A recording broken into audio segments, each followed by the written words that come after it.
When I was a child growing up in a small village in Hempstead, my grandmother often warned me never to talk about ghosts or jinn after sunset. Darkness listens, she would say, and sometimes it answers. One night, when I was about 8 years old, I learned what she meant. My parents had gone to visit my grandparents, leaving me, my older brother, and our grandmother at home. My brother was studying for his college exams. After dinner, as the lamps burned low, I begged Grandma to tell me a scary story. She hesitated. "No, child," she said. "Talking about them at night can bring them close."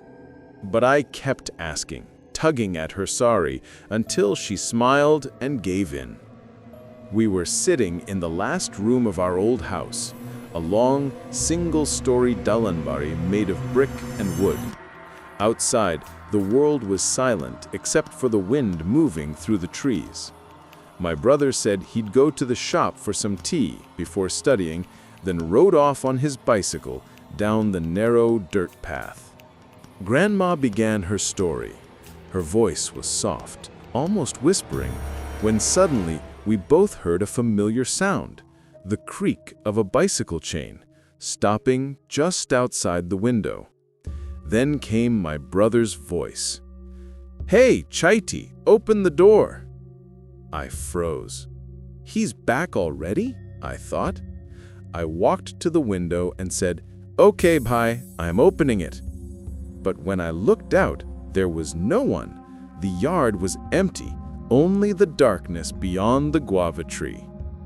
A shiver ran down my back.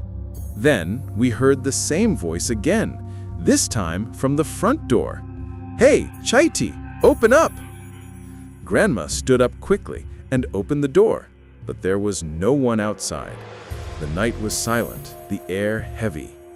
It was impossible for my brother to vanish so fast. Grandma shut the door and locked it.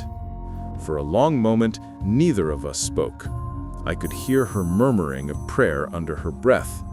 We sat on the bed listening to the ticking of the clock and the rustle of dry leaves outside. Nearly half an hour later, the same voice called again, but this time there was the clear sound of a bicycle stopping by the gate. When Grandma opened the door, my brother was there, holding a small packet of tea. "Why didn't you open earlier?" he asked. "I've been knocking." Grandma looked at him strangely. "Did you come a while ago?" she asked. He frowned. "No, I just got here." That night, Grandma didn't finish her story. She only said quietly, "I warned you, child. Don't talk about them after dark."